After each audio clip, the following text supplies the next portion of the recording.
কৃষ্ণায় বাসুদেবায় হরয়ে পরমাত্মনে প্রণত ক্লেশনাশায় গোবিন্দায় নমো নমঃ। সদী ভক্তবৃন্দগণ, আগামী সোমবারে শিব চতুর্দশী ব্রত পড়েছে। এই শিব চতুর্দশী ব্রতকে শিবরাত্রি ব্রত বলা হয় এবং তাকে শিব জয়ন্তীও বলা হয়। অর্থাৎ শিবের ওই দিন আবির্ভাব তিথি। ভগবানই শ্রীকৃষ্ণ কার্যকারণ হেতু সত রজ তম 3 গুণের কারণ। শতগুণে ভগবান বিষ্ণু রূপে এসেছেন, রজগুণে ব্রহ্মা রূপে এসেছেন, আর তমগুণে মহাদেব রূপে এসেছেন। সেই মহাদেবের 108টি নামের মধ্যে এক নাম শিব। তিনার আবির্ভাব তিথি উপলক্ষে বেশ কয়েকদিন যাবতই শিবের মহিমার কথা আলোচনা করা হচ্ছে। তো শ্রীমদ্ ভাগবত মহাপুরাণের 4th স্কন্ধের 2য় অধ্যায় থেকেই এই শিবের মহিমার কথা আলোচনা আছে। বিশেষ করে ভাগবতের প্রথম খণ্ড অর্থাৎ 4th স্কন্ধের 2য় অধ্যায়ের 28 নম্বর শ্লোকে একটা শ্লোক দেওয়া আছে। ভবব্রত ধরা যেচ যেতানো সমনব্রতা পাষণ্ডেনস্তে ভবন্ত শতসহস্র পরিপন্থিনো। শিবের এক নাম হলো ভব। ভব শব্দের দ্বারা যা বোঝানো হচ্ছে, শিব শব্দের দ্বারা তাই বোঝানো হচ্ছে। এই শ্লোকে ভব শব্দের অর্থ শিব। সোজাসুজি যদি আমরা আলোচনা করি তাহলে শিবব্রত ধরা যেচ তানু সমনুব্রতা পাষণ্ডীনস্তে ভাবন্তু সহস্র পরিপন্থিনো। এই কথাটা কে বলেছিলেন? ভৃগু ঋষি। ব্রাহ্মণ বংশীয় ভৃগু ঋষি শৈব ধর্ম অবলম্বনকারী ভক্তদের উপর রেগে গিয়ে তিনি এই অভিসম্পাদটা দিয়েছিলেন। তিনি বলেছিলেন যে যে ব্যক্তি শৈব ধর্ম অবলম্বন করবে বা শিবের পূজা করবে, শিবের ব্রত করবে, তাহারা সৎশাস্ত্রের বিরুদ্ধ আচরণকারী হইয়া পাষণ্ডী নামে তারা খ্যাত হইবে। যে ধর্মের অধিপতি হবেন শিব, সেই ধর্ম পাষণ্ড ধর্ম নামেই প্রসিদ্ধ হইবে। এত বড় একটি অভিসম্পাদ। এই অভিসম্পাদ থেকে মুক্ত হওয়ার জন্য শিবকে 10,000 বছর তপস্যা করতে হয়েছে। তারপরে ভগবান যখন শিবকে আত্মসাৎ করে নিলেন, তখন থেকে সবাই আবার শিবব্রত আরম্ভ করেছেন। এই অভিশাপের পর থেকে অনেকেই শিব পূজা বন্ধ করে দিয়েছিলেন, শিবের আরাধনা বন্ধ করে দিয়েছিলেন। তো এই বিষয়ে আমরা আজকে একটু বিস্তারিত নিয়ে আলোচনা করব। এই শিব তত্ত্ব মহিমা জানার জন্য কোন এক সময় মহাভাগবত বিদুর মহাশয়, তিনি তো ধর্মরাজ যম, সেই ধর্মরাজ যম অপরাধের কারণে তিনি দাসীপুত্র বিদুর হয়ে জন্ম নিয়েছিলেন। সেই বিদুর মহাশয় যখন তীর্থ ভ্রমণ করতে বেরিয়েছিলেন, তো তীর্থ ভ্রমণ করতে করতে করতে করতে তিনি বদরিকা আশ্রমে গিয়েছিলেন। সেখানে মৈত্রী ঋষির সঙ্গে তিনার সাক্ষাৎ হয়েছিল, দেখা হয়েছিল। তো মৈত্রী ঋষির সঙ্গে দেখা হওয়ার পর মৈত্রী ঋষিকে তখন তিনি ভগবত তত্ত্ব জানার জন্য প্রশ্ন করেছিলেন বা অনুরোধ করেছিলেন যে ভগবানের তো অবতার অনন্ত অনন্ত অবতার, অনন্ত অনন্ত তার লীলা। তো ভগবানের লীলা কথা শ্রবণ করলেই জীবের মঙ্গল। ভগবানের জন্মকর্মের কথা যদি কেউ শ্রবণ করে তাহলে তার জন্মকর্ম নিবারণ হয়ে যায়, যে শ্রবণ করবে। এই জন্য বিদুর মহাশয় গিয়েছিলেন। তো বিদুর মহাশয় ভগবানের জন্মকর্মের কথা যখন শুনতে বসলেন, তো ভগবানের পুরুষ অবতার 6 প্রকার ব্যাখ্যা করে ওনাকে বুঝিয়ে দিয়েছেন। লীলা অবতার 24 প্রকার, সেটাও বুঝিয়ে দিয়েছেন।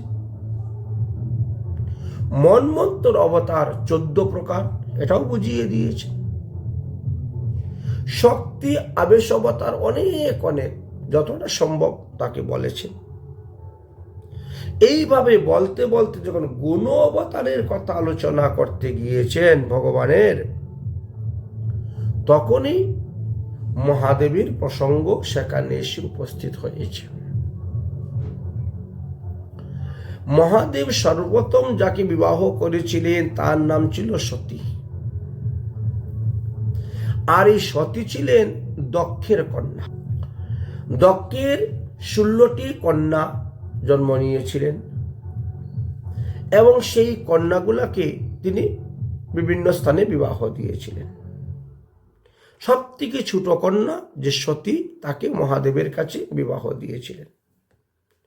দক্ষের কন্যাদের নামও সেখানে আলোচনা করেছেন মৈত্রী ঋষি। দক্ষের স্ত্রীর নাম ছিল প্রসূতি, আর প্রসূতির বাবার নাম ছিল স্বয়ম্ভুব মনু, আর মায়ের নাম ছিল শতরূপা। স্বয়ম্ভুব মনু আবার ব্রহ্মা থেকে এসেছে। যাই হোক, ওই স্থানে আলোচনা করা আছে প্রসূতি মানবী দক্ষ উপয়ে মে ভয়াতে মজা তস্বাসৌ সজ্জৌ দুহিত সুরস অমললোচনা। মৈত্রী ঋষি বললেন, হে বিদুর মহাশয়, স্বয়ম্ভুব মনুর 3য় কন্যা যে প্রসূতি, এই প্রসূতিকে বিবাহ করেছিলেন দক্ষ। দক্ষের জন্ম হয়েছিল ব্রহ্মার বৃদ্ধাঙ্গুল হইতে, অঙ্গুষ্ঠ। এই বৃদ্ধাঙ্গুল থেকে জন্ম হয়েছিল। এবার দক্ষের ঔরসে প্রসূতির গর্ভে 16টি কন্যা সন্তান জন্মগ্রহণ করেছিলেন। তাদের নাম কি দিল? শ্রদ্ধা, মৈত্রী, দয়া, শান্তি, তুষ্টি, পুষ্টি, ক্রিয়া, উন্নতি, বুদ্ধি, মেধা, তিতিক্ষা,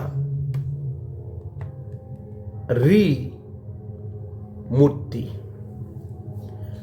16টির মধ্যে এই 13টি নাম বলা হয়েছে। এই 13টি কন্যাকে তিনি বিবাহ দিয়েছিলেন ধর্মের কাছে। ধর্মের কাছে বিবাহ দিয়েছিলেন। 14 নম্বর কন্যার নাম ছিল স্বাহা। তাকে বিবাহ দিলেন অগ্নিদেবের নিকটে। 15 নম্বর কন্যার নাম ছিল স্বাধা। তাকে বিবাহ দিলেন অগ্নিশ্বত্তা বহিষ্বদা আদি পিতৃগণের নিকটে। তারপরে আসলো সব থেকে ছোট মেয়ে সতী। এই সতীকে বিবাহ দিলেন মহাদেবের নিকটে।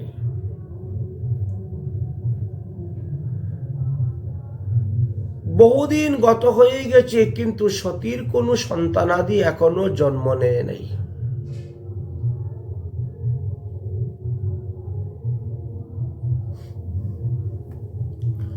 সতীর কোনো সন্তানাদি জন্মগ্রহণ হয় নাই। তো এইভাবে অনেকদিন গত হয়ে গেছে। এখন বলা হয়েছে যতদিন পর্যন্ত কোনো সন্তানাদি জন্ম না হয় বিয়ে দেওয়ার পর, ততদিনই ওই কন্যার কোনো উৎসব অনুষ্ঠান করতে গেলে তিনি পিতার গোত্র উচ্চারণ করেই করতে হবে। তিনি পিতার গোত্রে আবার চলে যান। এই জন্য মহাদেব সতীকে দাক্ষায়ণী বলে ডাকতেন। দক্ষ রাজার কন্যা বলে দাক্ষায়ণী, দাক্ষায়ণী বলে ডাকতেন। তো সতী তো সব থেকে ছোট কন্যা, এই জন্য দক্ষেরও খুব আদরের কন্যা ছিলেন। দক্ষ খুব আদর করতেন। তো একবার জামাতা এবং শ্বশুরের মধ্যে বিরাট বিবাদ হয়েছিল, ঝগড়া হয়েছিল। আর এই ঝগড়ার কিছুদিন পরেই সতীও তরুণী অবস্থাতেই যুগবলে দেহত্যাগ করেছিলেন, মারা গিয়েছিলেন। এই কথা শ্রবণ করার পর বিদুর মহাশয়ের মনে আরো প্রশ্ন জাগলো। বিদুর মহাশয় তখন জিজ্ঞাসা করলেন, ভবিশীল বতাং শ্রেষ্ঠ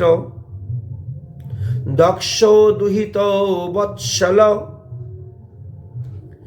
বিদ্রেষণম অকরুত কর্মাৎ নাদ্রিতামাত মজাংসতি। বড় আশ্চর্য কথা বলছেন মুনিবর। আরে মহাদেবের মতন মেয়ের জামাই পাওয়া তো চারটিখানি কথা নয়, এত মহা গৌরবের কথা। তো জামাতা শিব আর শ্বশুর দক্ষের মধ্যে এই বিবাদের কারণটা কি, বিদ্বেষের কারণটা কি? এখানে কেন দক্ষের মনে এত মাৎসর্য আসলো? দক্ষ নিজ কন্যা সতীকে এত আদর করতেন, কিন্তু মহাদেবের সঙ্গে ঝগড়া হওয়ার পর তিনার আদরের মেয়েটা অনাদর হয়ে গেল কেন? আর যে অনাদরের কারণে সে আগুনে পুড়ে মারা গেল, নিজে সতীদাহ হল।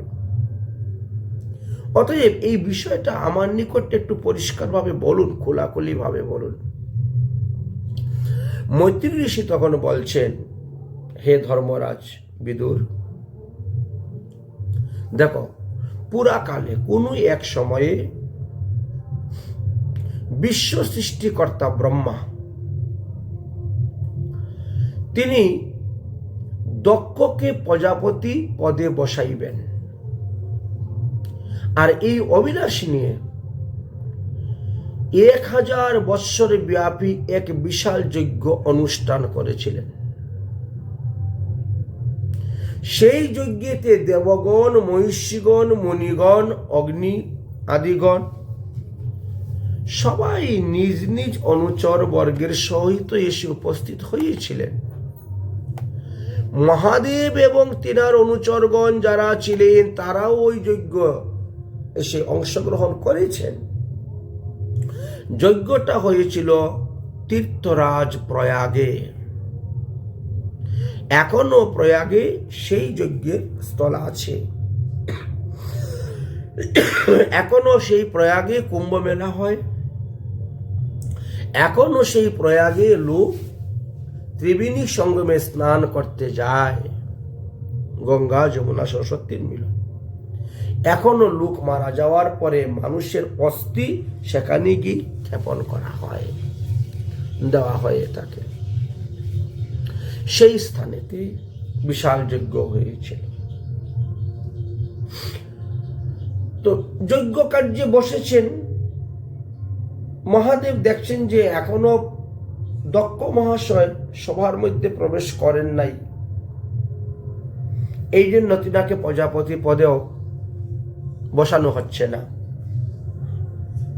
মহাদেব ভাবলেন যে এই সময়ের মধ্যে আমি একটু মালা টালা জপ করে নেই। এই মালা জপ করতে বসে গেছেন, রাম রাম জপ করতে বসে গেছেন। জপ করতে করতে না একটু তন্ডা এসে গেছে, লীলাতে প্রবেশ হয়ে গেছে, সমাধিস্থ হয়ে গেছে। মানে তিনি তখন অন্যমনস্ক, যার কারণে দক্ষ প্রজাপতি যখন সবার মধ্যে এসে ঢুকেছে, সবাই তো উঠে দাঁড়িয়ে দাঁড়িয়ে ওনাকে সম্মান জানাচ্ছেন, কারণ উনি ব্রহ্মার পুত্র ভিখু, এই জন্য সম্মান জানাচ্ছেন। তিনিও সবাইকে অভিনন্দন জ্ঞাপন করে, সবাইকে যার যে স্তর সেই স্তরের কাউকে আশীর্বাদ, কাউকে নমস্কার, কাউকে অভিবাদন, এভাবে আস্তে আস্তে ব্রহ্মার কাছে এসেছেন। ব্রহ্মার কাছে এসে ব্রহ্মাকে প্রণাম করেছেন। বিষ্ণুর কাছে এসে বিষ্ণুকে প্রণাম করেছেন। ব্রহ্মা বলছেন আসুন বসুন, কিন্তু তিনি বসলেন না, গেলেন শিবের কাছে। কিন্তু শিব তখন কিছুই বলছেন না, কেননা সেই সময় তো তিনি ইষ্টদেবের ধ্যানে আছেন, মগ্নতে আছেন। অথচ দক্ষ সেটা বুঝতে পারলেন না। দক্ষ মনে মনে চিন্তা করলেন, এত বড় একটা যজ্ঞ সভা, এত এত মুনি ঋষিগণ এসেছেন, দেবতারাগণ এসেছেন, দেবীরা এসেছেন, আর এত লোকের সামনে আমার মেয়ের জামাই আমাকে একটু সম্মান করলো না। দুনিয়া সবাই আমাকে দণ্ডবোধ করলো, প্রণাম করলো, আদর আপ্যায়ন করলো, সম্মান করলো, অথচ আমার মেয়ের জামাই আমাকে একটুকু সম্মান করলো না। আচ্ছা, দণ্ডবোধ প্রণাম নাই বা করুক, আসন থেকে উঠে তো দাঁড়াতে পারে, হাতটা তো জোর করতে পারে, কিন্তু কোনো কিছুই করছে না। এই জন্য দক্ষের মনে মনে একটু ক্রোধ আসলো।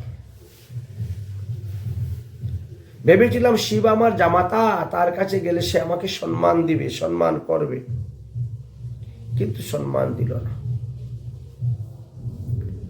ওখানে সম্মান না পাওয়ার কারণে দক্ষের মাৎসর্য বেড়ে গেল। দক্ষ তখন রেগে গেছে। তো রাগ, ক্রোধ, কারো মানুষের ভিতরে যখন ক্রোধ হয়, কাম যেখানে বাধাপ্রাপ্ত হয় সেখানে ক্রোধের সৃষ্টি হয়। কাম মানে কামনা, বাসনা। কি কামনা ছিল, কি বাসনা ছিল? আমার মেয়ের জামাইয়ের কাছে গেলে পরে সে আমাকে খুব সম্মান করবে, খুব আদর করবে। কিন্তু সেই কামনা, সেই বাসনার মধ্যে যখন ব্যাঘাত ঘটল, তখনই তিনার ক্রোধ হয়ে গেল। কাম বাধাপ্রাপ্ত হলে ক্রোধের সৃষ্টি হয়ে গেল। আর যখন আপনার ক্রোধ সৃষ্টি হবে, তখন আপনার কি হবে? বুদ্ধিনাশ। বুদ্ধিনাশ হয়ে আপনি স্মৃতিভ্রষ্ট হয়ে যাবেন। যাকে যা বলার নয় তাকেও তাই বলবেন। তাই মহাদেবের সম্বন্ধে এখন তিনি খারাপ সিদ্ধান্ত নিয়ে বলতে শুরু করেছে, বুদ্ধি নাশ হয়ে গেছে। আর যার বুদ্ধি নাশ হয় তার বিনাশ। দেখেন দক্ষের কিভাবে বিনাশ হল। তিনি কি বলছেন? শ্মশানে মশানে ভূত প্রেরত নিয়ে ঘুরে বেড়ায়, প্রমত্ত হয়েছে। তাই শিবের মাথার মধ্যে দুর্বুদ্ধি ঢুকেছে। আমি যাওয়া সত্ত্বেও সে আমাকে দেখে প্রণাম করল না। এই রূপে মনোভাব নিয়ে নিলেন। নিয়ে দক্ষ এত বড় একটা সভার মধ্যে বলছেন, আপনারা দেখুন এই দুষ্ট শিবের ব্যবহারটা দেখলেন তো? যে শিব শ্মশানে মশানে ভূত প্রেরত দিয়ে ঘুরে বেড়ায়, সে কি আমার মেয়ে বিয়ে করার মতো যোগ্য? মোটেই না।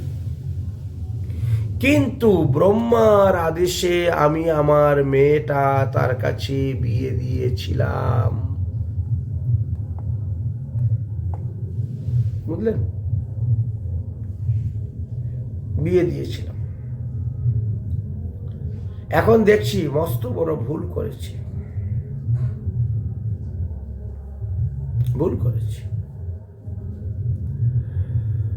সে অগ্নি সাক্ষী করে, ব্রাহ্মণ সাক্ষী করে, সমাজ সাক্ষী করে আমার মেয়ে সতীর পানি গ্রহণ করল। আপনারা বলেন তো, ইহার নিকটে আমি প্রণামের যোগ্য কিনা, নমস্কারের যোগ্য কিনা? সবাই বলছে হ্যাঁ, আপনি তো নমস্কারের যোগ্যই, যেহেতু শ্বশুর মশাই। অথচ দেখেন তো, সে চুপচাপ বসে আছে। সে আমাকে নমস্কার করা তো দূরের কথা, আমার সঙ্গে দুইটি ভালো কথাও বলল না, মুখ বন্ধ করে বসে আছে। সবাই কি বলে? শিব পরম বৈষ্ণব, শিব খুব বড় সাধু। কিন্তু আপনারা দেখলেন তো আচরণটা? আচরণের দ্বারা বোঝা যায় যে শিবের মধ্যে কোনো সাধুত্ব নেই, ও একটা অসাধু। সাধুগণের যে আচরিত পথ, সেই পথকে সে কলুষিত করতেছে। সাধুর স্বভাব কি? সাধুর স্বভাব হলো জীবে সম্মান দিবে জানি, কৃষ্ণ অধিষ্ঠান। এটা সাধুর স্বভাব। প্রতিটা জীবকে সম্মান দেয় তারা, কারণ ওর ভিতর পরমাত্মা রূপে ভগবান আছে। এটাই তো সাধুর ভূষণ। কিন্তু দেবাদিদেব মহাদেব শিব, সে সাধু আচরিত পথকেও কলুষিত করতেছে। আমি তার পাশে এসে দাঁড়ালাম, অথচ সে আসন ছেড়ে উঠল না, দণ্ডবত প্রণাম করলো না, দুটা কথাও বলল না। একেবারে নির্লজ্জ, লজ্জা বলতে তার কিছুই নেই। আমি তার সামনে আসছি, তথাপি কিছু বলছি। অপবিত্র, অভিমানী, গুরুজনের মর্যাদা লঙ্ঘনকারী এই শিবকে দণ্ড দেওয়া দরকার, কর্তব্য। আপনারাই বলেন, জামাই শ্বশুরকে প্রণাম করবে না শ্বশুর জামাইকে প্রণাম করবে? তো সবাই বলছেন হ্যাঁ, জামাই শ্বশুরকে প্রণাম করবে, এটাই তো নিয়ম। তবে মধ্যপ্রদেশের কিছু কিছু স্থান আছে, দেখা যায় সেখানে শ্বশুর শাশুড়ি তারা জামাইকে প্রণাম করেন আসলে পরে।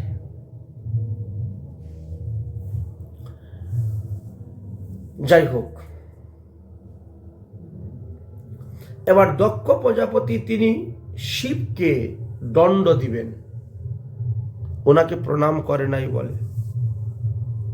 কি দণ্ড দিবেন? সিদ্ধান্ত নিলেন কি?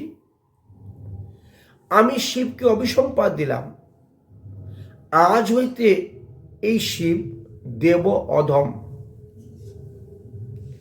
আগে ছিল দেবতাদের মধ্যে উত্তম, এখন বলছেন সে দেব অধম। শ্রীহরি প্রমুখ দেবগণের যজ্ঞ যেখানে যেখানে হইবে সেখানে শিবকে কোনো অধিকার দেওয়া হইবে না, কোনো ভাগ দেওয়া হইবে না, যজ্ঞের কোনো আহুতি তার নামে প্রদান করা হবে না। এই হলো অভিশাপ, এই হলো শাস্তি। আজ হইতে যজ্ঞের ভাগ থেকে দেওয়া হবে না। বিদুর মহাশয় বলছে, মৈত্রী ঋষি বলছেন, হে বিদুর মহাশয়, এই রূপে শিবকে নিন্দা করলেন, শিবকে অভিসম্পাদ দিলেন, দিয়ে দক্ষ খুব রেগে গেছেন। তো রেগে তিনি সবার থেকে চলে যেতে চাচ্ছেন। তখন মহাদেবের পাশে ছিলেন তিনার প্রধান অনুচর, নাম হলো নন্দী। মহাদেবের পাশে একজন প্রধান অনুচর ছিলেন, নাম হলো নন্দী।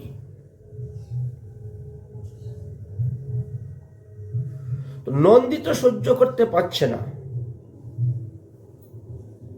কারো সামনে যদি কারো গুরুদেবের কেউ নিন্দা করে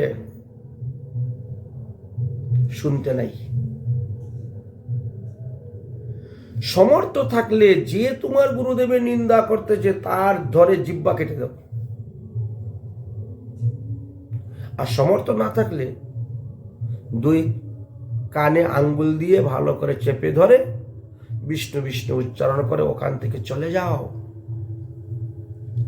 যে গুরু নিন্দা করে তার মুখ দর্শন করতে নাই, তার বাড়ি যেতে নাই, তার দ্রব্য খেতে নাই। এই হলো বিধান। এখন নন্দী মহাশয় পড়ে গেলেন বিপদে। তিনি এখন কি করবেন? অন্য কেউ হলে তো নন্দী ছাড়তো না, ধরে ফেলে দিত, জিহ্বা কেটে ফেলে দিত। কিন্তু এখানে তো শ্বশুর আর জামাই সম্পর্ক। এখন আপনার গুরুদেবের শ্বশুরকে তো আপনি কিছু বলতে পারছেন না, আবার আসন ছেড়ে উঠে যেতেও পারছেন না। শিবকে রেখে যাবে কেমন করে নন্দী? নন্দী তখন পড়লেন একেবারে সমস্যার মধ্যে, বিপদে পড়লেন। নন্দী মনে মনে চিন্তা করছেন, এই উভয় সংকট থেকে আমি কিভাবে রক্ষা হই।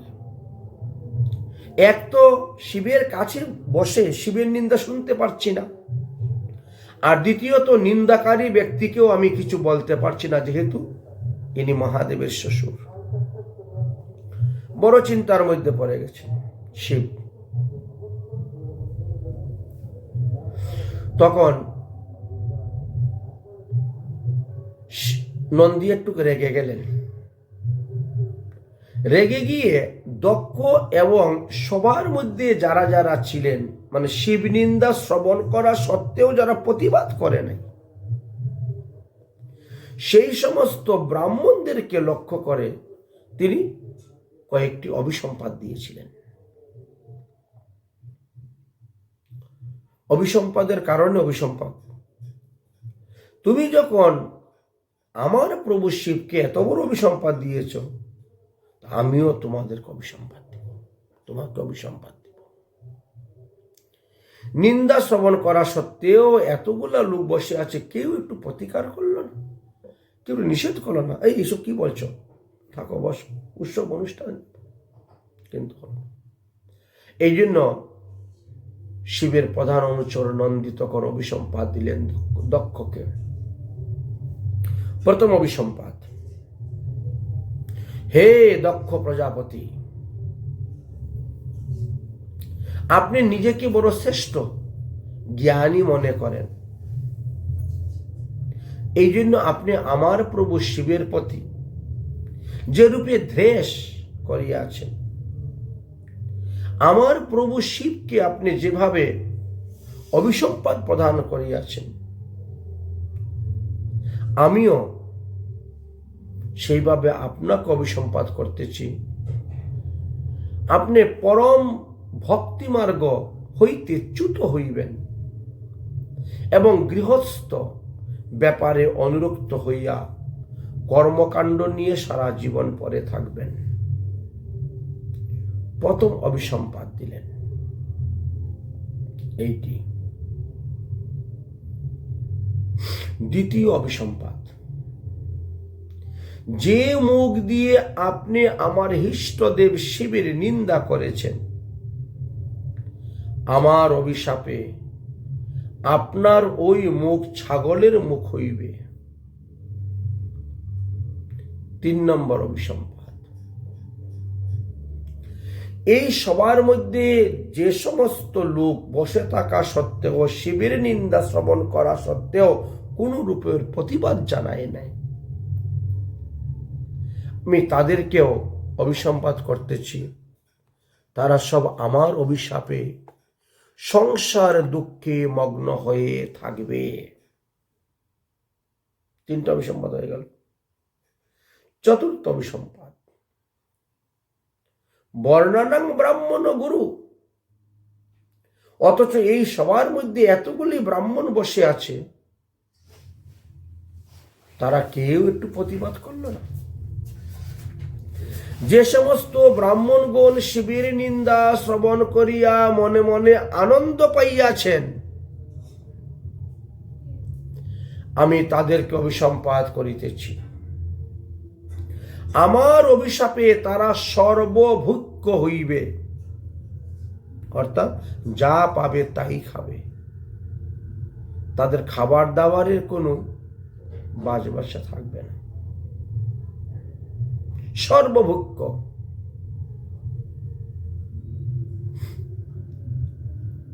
অভিসম্পাত দিলেন। এবং সর্বদা তারা যাজক হইয়া বেড়াইবে, অর্থাৎ ভিক্ষাবৃত্তি অবলম্বন। তাদেরকে জীবিকা নির্বাহ করার জন্য তারা বিদ্যা, তপস্যা, ব্রত অবলম্বন করবে। এরা তপস্যার ফল বিক্রি করতে পারে, ব্রতের ফল বিক্রি করতে পারে, বিদ্যার ফল বিক্রি করতে পারে। তাহারা দেহ এবং ইন্দ্রিয়ের প্রতি সর্বদা আসক্তি থাকবে। তাহারা সদাচার ভ্রষ্ট হইবে। তাদের পেকেটে টাকা থাকা সত্ত্বেও তাদের অসন্তুষ্ট থাকবে সর্বদা। অসন্তুষ্ট দরিদ্রতা, এই জন্য তাদের মধ্যে দারিদ্র ভাবাপন্ন হয়ে থাকে।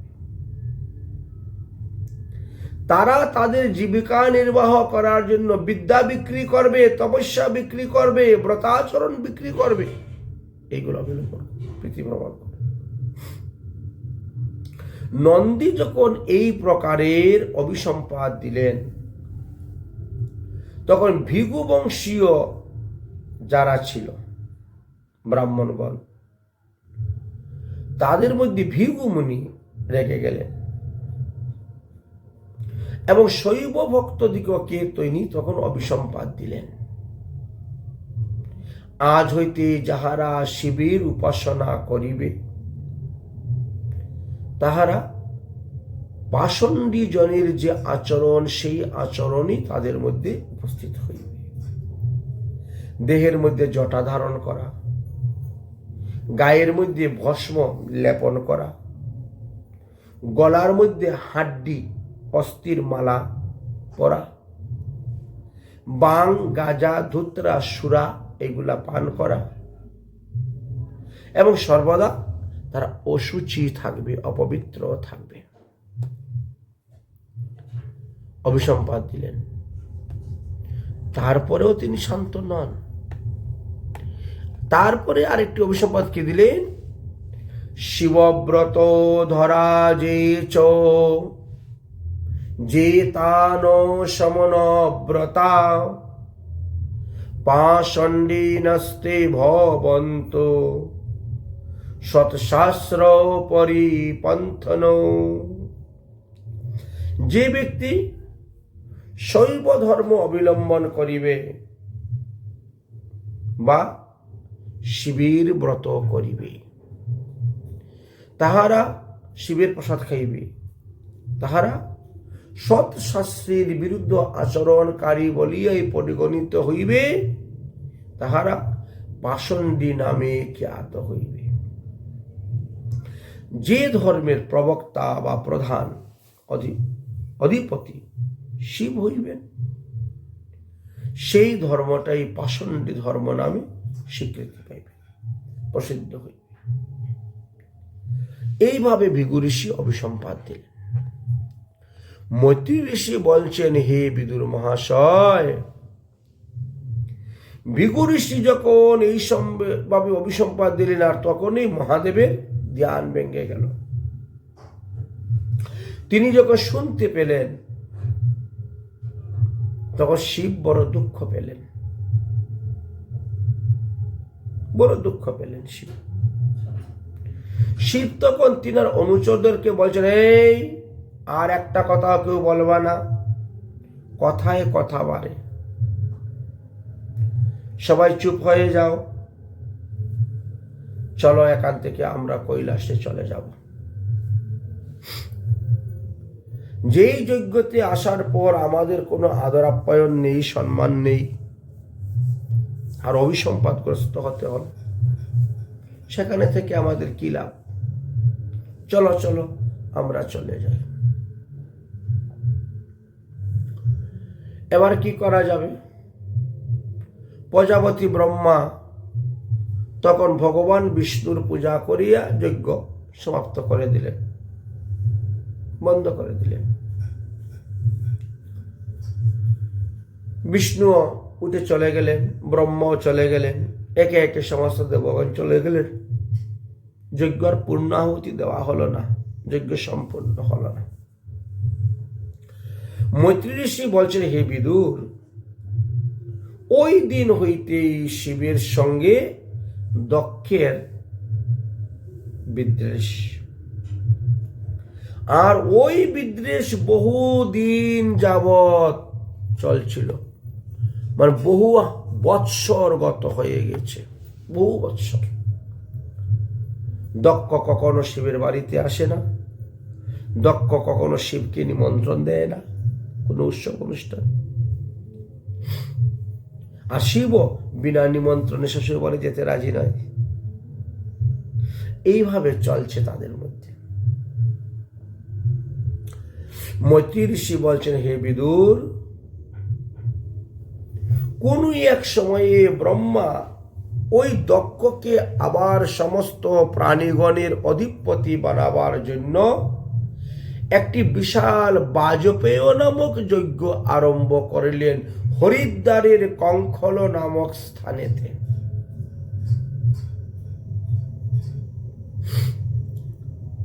তাতে দক্ষের বিরাট বড় অহংকার হয়ে গেল। তারপর দক্ষ নিজেই একটি বৃহস্পতি নামক যজ্ঞ উৎসব আরম্ভ করলেন।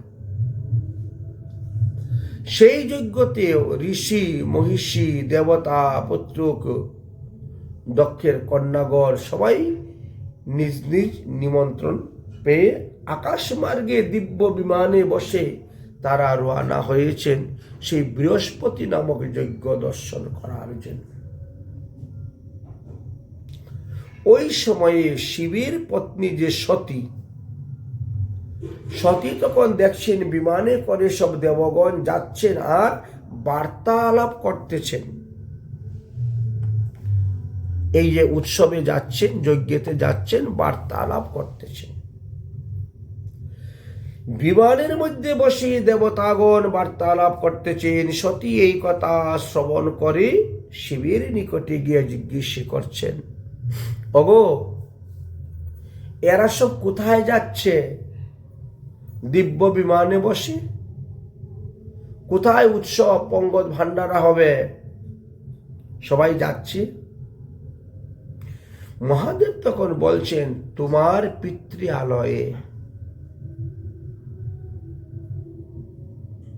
পিতৃালয়ে। তো সতী প্রথমে বিশ্বাস করলেন, মনে হয় এটা কৌতুক করে বলতেছেন, কৌতুক করে। আমার বাবার বাড়ি এত বড় যজ্ঞ হবে আর আমার নিমন্ত্রণ আসবে না, এটা হয়? আর আমি বললাম বাবার কত আদরের মেয়ে, এই জন্য তিনি আর বিশ্বাস হলো না। তুমি বলছো কৌতূহল করছো কেন, সত্যি কথা বলো না। এরা সবাই কোথায় যাচ্ছে? মহাদেব বলেন তোমার বাপের বাড়িতে বৃহস্পতি নামক একটি যজ্ঞ হচ্ছে, সেই যজ্ঞতে সবাই যাচ্ছে যজ্ঞের ভাগ নেওয়ার জন্য। তখন সতী বলছেন তাহলে আমাদের নিমন্ত্রণ কি আসে নাই? শিব বলছেন না, নিমন্ত্রণ আসে নাই। সতী বলছেন কি আশ্চর্য কথা, এত বড় উৎসব হচ্ছে আমার বাপের বাড়ি নিমন্ত্রণ আসলো না, এ কেমন কথা? আচ্ছা নিমন্ত্রণ না আসলো, বাপের বাড়ি যেতে নিমন্ত্রণ লাগে না, চলো গো আমরাও যাই। শিব বলছেন যাওয়া যাবে না, বিনা নিমন্ত্রণে বাপের বাড়িও যেতে নেই। কেন? আরে বিনা নিমন্ত্রণে তুমি গেলে সেখানে তোমারও অনাদর হইবে, তোমাকে আদর করবে না কেউ। এই জন্যই তো বিনা নিমন্ত্রণে কারো বাড়ি যাইতে নাই, সেখানে আদর পাওয়া যায় না, আপ্যায়ন পাওয়া যায় না, ভালোবাসা পাওয়া যায় না। সতী বলছেন শাস্ত্রে আছে জননী জন্মভূমিষ্ঠ স্বর্গাদিমপি করিয়সি। তো সেই জন্মভূমি আমার জন্মস্থানে এত বড় উৎসব হচ্ছে আর আমি দেখতে যাব না, এটা কেমন করে হয়? আমরা 16টা বোনের মধ্যে আমি কত আদরের জানো? এই 15টা বোন আসবে বাপের বাড়িতে উৎসব উপলক্ষে, জামাই বাবুরা আসবেন উৎসব উপলক্ষে, আরো যে কত কত লোক আসবে তার তো অন্ত নেই।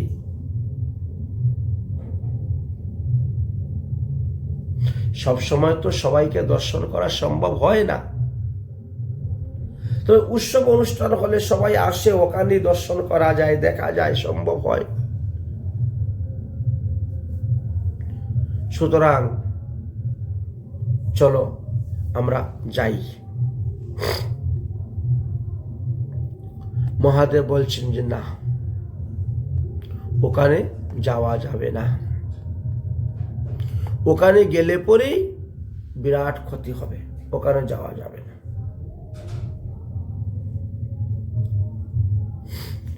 যাদের সঙ্গে আমাদের ভালো সম্বন্ধ নেই তাদের ওখানে যেতে নেই।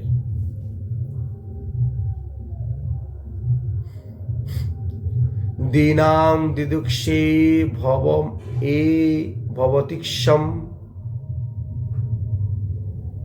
সতী বলছেন যেখানে যজ্ঞ হচ্ছে, যজ্ঞতে তো বিনা নিমন্ত্রণেও যজ্ঞ দর্শন করা যায়, যাওয়া যায়।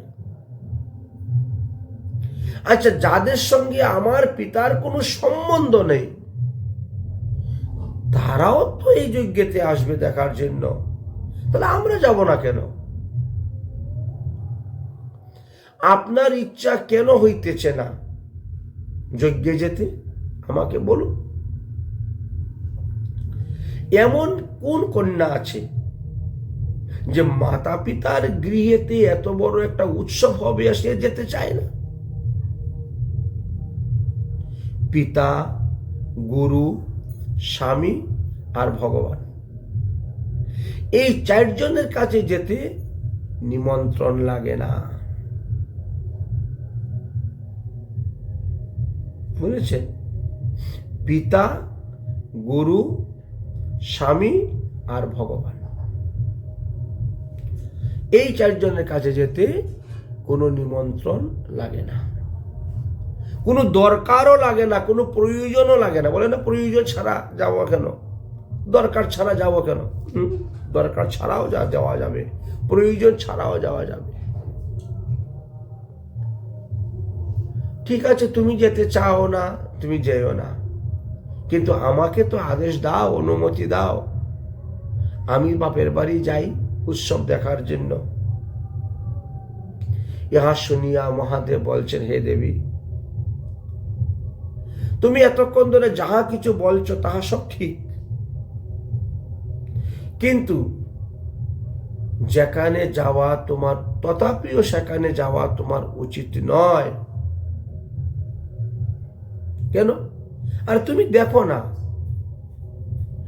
অকারণে তোমার বাবা আমার সঙ্গে এই বিদ্রোহতা করলেন, অকারণে তোমার বাবা আমাকে এত বড় অভিসম্পাত দিলেন।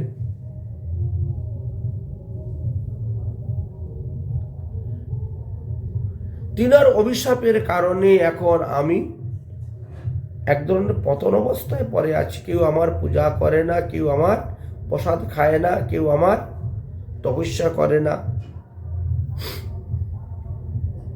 তোমার বাবার অভিসম্পাদের কারণে।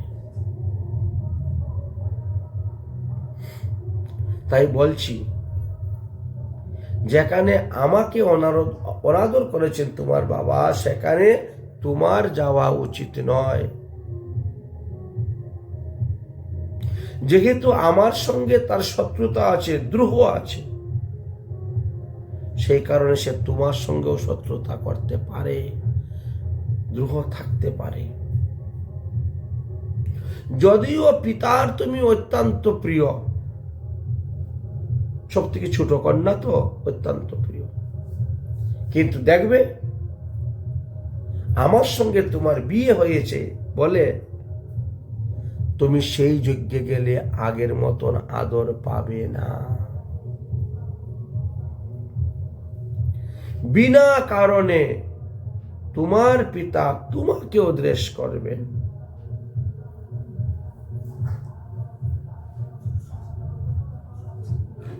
আমি তো সর্বদাই দক্ষকে অন্তর থেকে প্রণাম করি, অথচ সে তো তাহা বুঝে না। হে দেবী, বন্ধুজন যদি কখনো অভিমানী হয়ে যান, বন্ধুজন যদি কখনো ক্রোধবশত তিরস্কার বাক্য বলে, বন্ধুজন কখনো যদি কেউ আপনার নিন্দা করে, কোনো বন্ধুজন যদি আপনার দ্বেষ করে, তবে সেখানে নিমন্ত্রণ দিলেও যাওয়া ঠিক নয়। না দিলে তো অন্য কথা, নিমন্ত্রণ দিলেও সেখানে যেতে নাই। তথাপিও যদি তুমি আমার কথা অমান্য করে তুমি তোমার বাপের বাড়ি যেতে চাও, যাও, কিন্তু মঙ্গল হইবে না, মঙ্গল হইবে না। यदि ব্রজীয়সৌতি হায় মদবচু ভদ্রং ভগবতাং নৌ তত ভবিষ্যতি। কি বললেন? হে প্রিয়ে, যদি আমার বাক্য অমান্য করিয়া তুমি তোমার বাপের বাড়ি যাও, তাহলে ভালো হইবে না। আর যদি না যাও, তবেই তোমার মঙ্গল, তোমার কল্যাণ হইবে।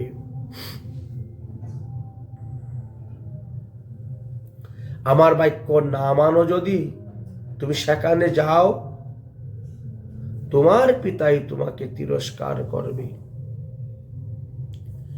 এমন এমন কথা বলবে তোমার পিতা যে তোমার মৃত্যু সদৃশ্য দুঃখ উৎপন্ন হইবে।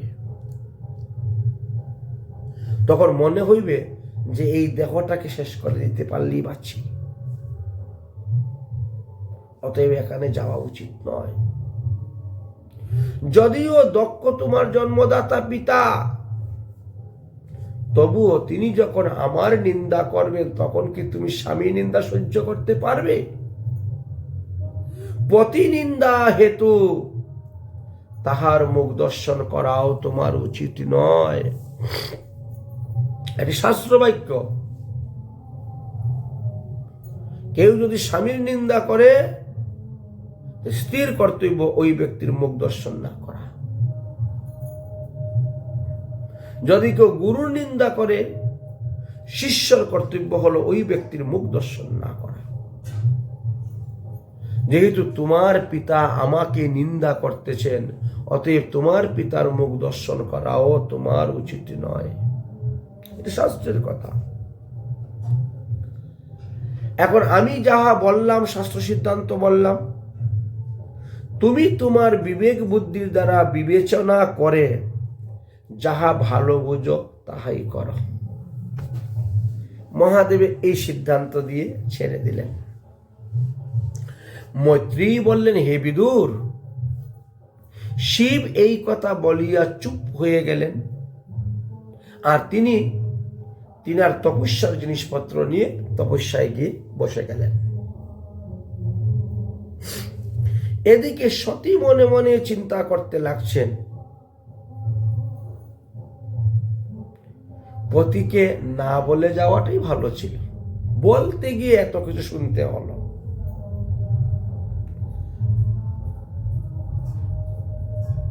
এখন বড় চিন্তার মধ্যে পড়ে গেলেন, যদি এই কথা না বলতাম তাহলে তো আমি যেতেই পারতাম। তিনি এখন আবার নিষেধ করতেছেন, তিনি আর নিষেধ অবমাননা করিয়ে হবে কি রূপে যায়, একটা চিন্তার মধ্যে। এই জন্য সতী বড় দীর্ঘশ্বাস ফেলতেছেন। বাপের বাড়ি এত বড় উৎসব হচ্ছে, যেতে পারছেন না, দীর্ঘশ্বাস ফেলতেছেন। স্বামীর বাক্য লঙ্ঘন করে যাবেন কেমন করে। এই জন্য একবার ঘরের ভিতরে ঢুকেন, একবার ঘরের বাইরে আসেন, এবার উঠানে এসে আকাশের দিকে তাকান, দেখেন বিমান নিয়ে নিয়ে যাচ্ছে সবাই যজ্ঞশালাতে। এই নিয়ে বেশ কয়েকবারই আসা যাওয়া করতেছেন। একবার ঘরের ভিতরে যান, একবার ঘরের বাইরে আসেন, একবার আকাশের দিকে তাকান। কি যে করবেন তিনি নিজেও স্বয়ং বুঝতে পারছেন না যে কোনটা করলে আমার ভালো হবে। বারবার মার কথা মনে পড়তেছে, বারবার বড় বোনদের কথা মনে পড়তেছে। এইভাবে মনে করতে করতে একেবারে বাহ্য জ্ঞানটা যেন হারিয়েই ফেললেন। অবশেষে সতী মহাদেবকে কোনো কিছু না বলে পিছন দিকের দরজা দিয়ে দ্রুত বেগে পতি আলয়ে গমন করার জন্য তিনি রওনা হয়ে গেছেন। এদিকে মহাদেব তো সমাধিস্থ হয়ে ধ্যান নেত্র দ্বারা সব জানতে পেরেছেন, বুঝে নিয়েছেন যে সতী একাই বাপের বাড়ি চলে যাচ্ছে। তখন সতী এই মহাদেব তখন চিন্তা করলেন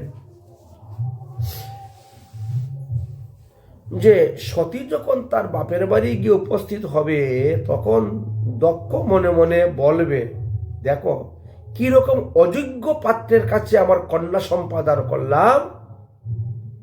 মেয়েটা কৈলাস থেকে একা একা হরিদ্বারে চলে আসলো, অথচ একটা লোকও সঙ্গে দিয়ে পাঠালো না। সে না আসুক, তার সঙ্গে আমার ঝগড়া, সে বা নাই আসুক, কিন্তু আমার মেয়ের সঙ্গে তো একটা দুইটা লোক দিয়ে পাঠাতে পারতো। আমার বাড়ি এত বড় উৎসব হচ্ছে। মহাদেব তখন ওইভাবে চিন্তা করছেন পরের বিষয়টা। চিন্তা করে মহাদেব তখন তিনি অনুচরদেরকে ডাকলেন। নন্দী, ভৃঙ্গি, তাল, বেতাল, ভূত, প্রেত, পিচাস, খাটাস, যোগিনী, ডাকিনী, শঙ্কিনী সবাইকে ডেকে নিয়েছে। সবাই এসে উপস্থিত হয়েছে। আদেশ করুন, আমরা আপনার কি কার্য সিদ্ধি করব। বলে, দেখ তোদের মা সতী চলে যাচ্ছে বাপের বাড়ি, আমাকে পরিত্যাগ করে। তো তোরা এক কাজ কর, একটা পালকি নিয়ে যা, পালকির মধ্যে সতীকে বসিয়ে এক ঢাক ঢোল বাজিয়ে খুব আনন্দ করে নিয়ে দিয়ে আয় তার বাপের বাড়ি।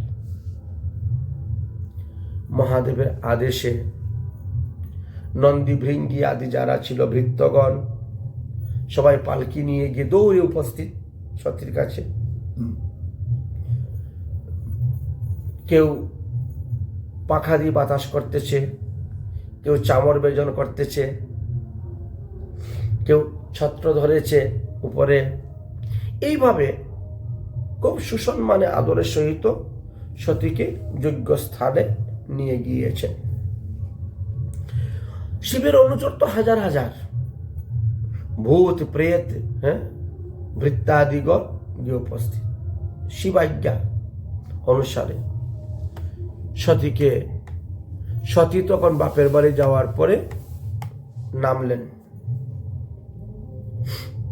পালকি থেকে নামলেন, নেমে ও বোনদের সঙ্গে গলাগলি কোলাকুলি করলেন, মাকে গিয়ে প্রণাম করলেন। মাকে প্রণাম করে জিজ্ঞেস, মা বাবা কোথায়? তো বসতি বলছে, তোমার বাবা তো যজ্ঞ কার্যে ব্যস্ত, তো যজ্ঞশালাতে মনে আছেন, যজ্ঞ কাজ তো করতেছেন সেখানে। সতী তখন তিনার বাবাকে প্রণাম করার জন্য যজ্ঞশালায় রওনা হয়েছে। যজ্ঞশালা তো বিশাল যজ্ঞশালা। তো যজ্ঞশালার চতুর্দিকে ঘুরিয়ে সমস্ত দেবতাদের নাম দেওয়া আছে আসন। প্রতিটা আসনের মধ্যে নাম দেওয়া আছে, আর আসনের মধ্যে ওই দেবতাকে কি দেওয়া হবে সেই ভাগ দেওয়া আছে, ভাগ দেওয়া আছে। সতী ওই সমস্ত আসন দেখছেন আর যাচ্ছেন, দেখছেন আর যাচ্ছেন পিতার কাছে।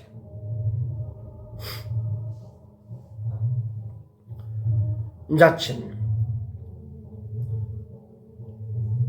অনতি দূর থেকেই দক্ষ দেখে ফেলেছেন সতীকে, সতী যে আসছে। সতীকে দেখার সঙ্গে সঙ্গে তিনার খুব রাগ হয়েছে, রাগ হয়েছে। চক্ষু দুটা লাল হয়ে গেছে, ঠোঁট দুইটা রাগে অধর কাঁপতেছে। সতীও দূর থেকে দেখলো যে বাবার মনোভাব, মনোবৃত্তি, মুখের আবরণ তো অন্যরকম হয়ে গেছে।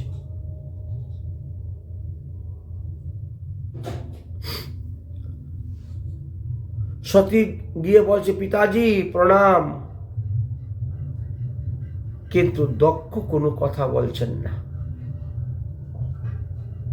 পিতাজি প্রণাম, দক্ষ কিছুই বলছেন না।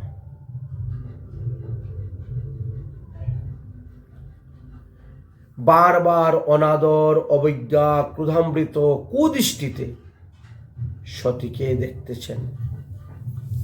এই সমস্ত লক্ষ্য করিয়া সতীর শরীরে যেন খুব জ্বালা হচ্ছে। এতে সতীরও চোখ দুটা লাল হয়ে গেল। শিব বিদ্রোহী দক্ষকে তখন তিনি বলছেন, কি বলছেন? এতদিন আমার মনে বড় গর্ব ছিল যে আমি একটা সাধুর মেয়ে, কিন্তু আজ বাবা তোমার ব্যবহার দেখে বুঝতে পারলাম তোমার মধ্যে কোনো সাধুত্ব নাই। সাধু স্বভাব কি? সাধু স্বভাব হলো তারা পরের দোষ দেখে না। সাধুরা আর যদি পরের একটু গুণ পায়, এই গুণটাকে একবারে বিস্তার করে দশকে বলে। গুণটা অল্প একটু বিস্তার, কিন্তু দোষ দেখতে যায় না। কিন্তু তোমার মধ্যে তো এই গুণ নেই। দোষানো পরেশাং হি গুণেষু সাধব গৃহ্ণান্তি কেচিদন্ন ভবাদৃশ্বাদিজা। হে পিতাজি, আপনার নিয়ে অসাধু ব্যক্তিগণরা সর্বদা অপরের গুণকেও তারা দোষ রূপে দেখে, দোষ রূপে গ্রহণ করে।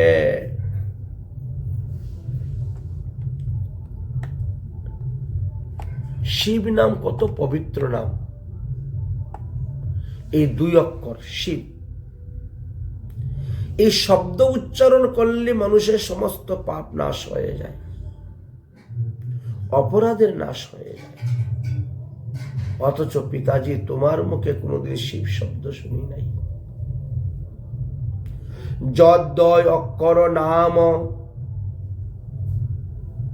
गिरेव्रीतं निर्णां सक्रीदि प्रसंगाद्ना मंशो हन्ति तत् पवित्र कीर्तिं तत् लंगास्तं शासन भगवानो दृष्टं शिवं शिवितरः। যাহার সদৃশ্য প্রাণীদের মধ্যে প্রিয় দেবতা আর কেহ নাই, যাহাদের হৃদয়ের মধ্যে কোনো বৈরী ভাব নাই, আপনি সেই শিবকে বিদ্বেষ করতেছেন, হিংসা করতেছেন, ঘৃণা করতেছেন, দ্বেষ করতেছেন। আপনি তাহার প্রতিকূল আচরণ করিতেছেন। এই জন্য আপনাকে ধিক্কার পিতাজি, আপনাকে ধিক্কার। যাহার মঙ্গলময় পবিত্র নাম শিবং মঙ্গলম, সম্পূর্ণ পাপরাশি নাশকারী হলেন এই শিব নাম। অথচ সেই শিব নামের তোমার মুখে কোনো কিছু নেই।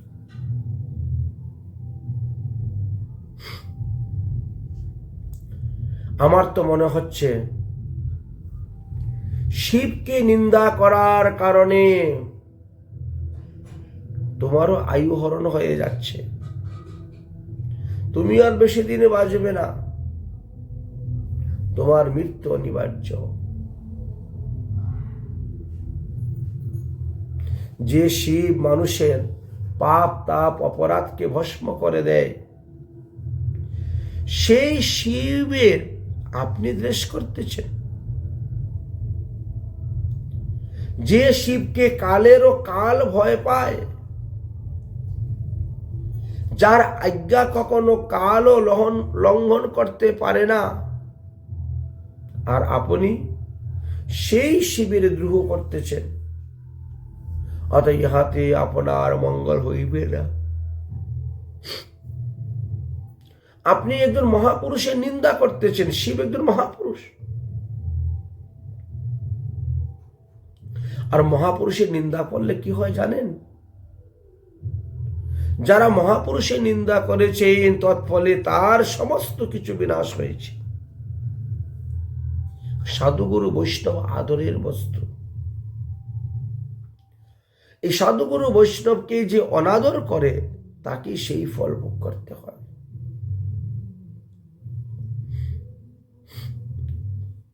আর তাহা আপনি সচ্চোখে দেখবেন।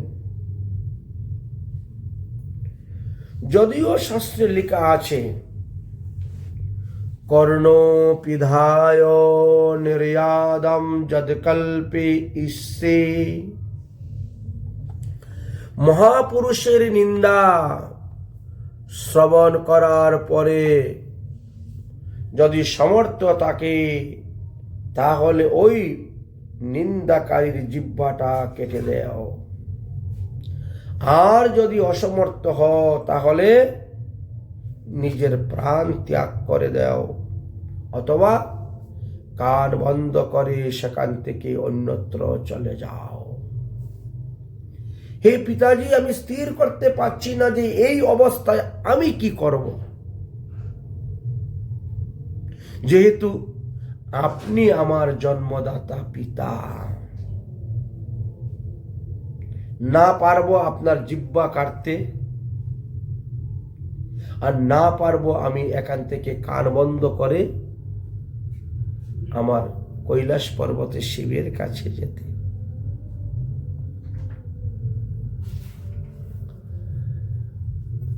দুই দিকেই বিপদ। দয়ং তথা ব্রহ্মাণিম কর্মণমশ্চিন্দতি,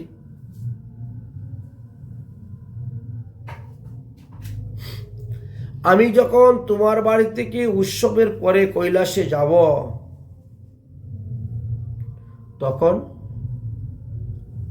তখন শিব কি করবেন? তোমার গোত্র উচ্চারণ করে আমাকে ডেকে বলবেন, কি হে দাক্ষায়ণী,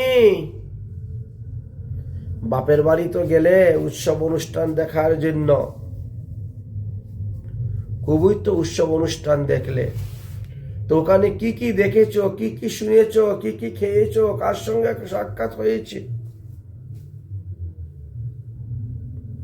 তখন আমি কি জবাব দিব? তখন আমার মনে তো দুঃখ উৎপন্ন হবে আরো বেশি। অথবা শিব নিন্দাকারী আপনার শরীর থেকে যেহেতু আমারই শরীর উৎপত্তি হয়েছে, তখন এই শরীর ত্যাগ করাটাই আমার পক্ষে মঙ্গল হইবে। কারণ বিষ মিশ্রিত অন্ন যদি কেউ ভক্ষণ করে, তাহলে তার প্রাণনাশের সম্ভাবনা। কিন্তু সে যদি তৎক্ষণাৎ বমি করে দেয়, তাহলে সে বেঁচে যেতে পারে। মানে বিষটা যতক্ষণ পর্যন্ত শরীরের সঙ্গে না মিশে, রক্তের সঙ্গে না মিশে, তার আগেই যদি সে বমি করে ফেলে দেয়, তাহলে তার আর ক্ষতি হইবে না।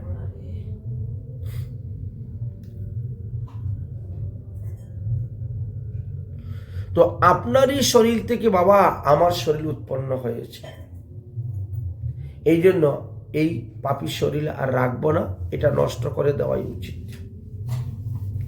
মৈত্রী বললেন, হে বিদুর, এই কথা বলিয়া সতী কি করলেন? উত্তর দিকে মুখ করে তিনি বসে গেলেন এবং মৌন অবলম্বন করিয়া তিনি অতি শিবের ধ্যান করে তিনি প্রাণায়ামের দ্বারা নাভিচক্র হইতে প্রাণকে উঠাইয়া অনাহত চক্রেতে নিয়ে স্থাপন করলেন। সেখান থেকে বিশুদ্ধা চক্রে নিয়ে বসাইলেন। তারপরে সেখান থেকে আজ্ঞা চক্রে লইয়া গেলেন। তখন সতীর শরীর গরম হয়ে গেছে। সতীর তখন বাম চরণের দক্ষিণ অঙ্গুষ্ঠ হইতে, বাম চরণের কনিষ্ঠ আঙ্গুল, কনিষ্ঠ আঙ্গুলটি হইতে কি হলো? অগ্নি প্রজ্বলিত হয়ে গেল। সেই অগ্নির দ্বারা তিনার সমস্ত শরীর পুড়ে গেল। সতী তখন যজ্ঞভূমিতে পড়ে গেলেন। সদ্য প্রজ্বলং সমাধি জানি অজ্ঞান। দেখতে দেখতে সেই অগ্নি দ্বারা সতীর দেহ বিনাশ হয়ে গেল। তখন ওই যজ্ঞশালায় যারা যারা উপস্থিত ছিলেন সবাই তখন এই দক্ষের নিন্দা করতে লাগলেন। এ কি হলো, কি সকল কি হলো?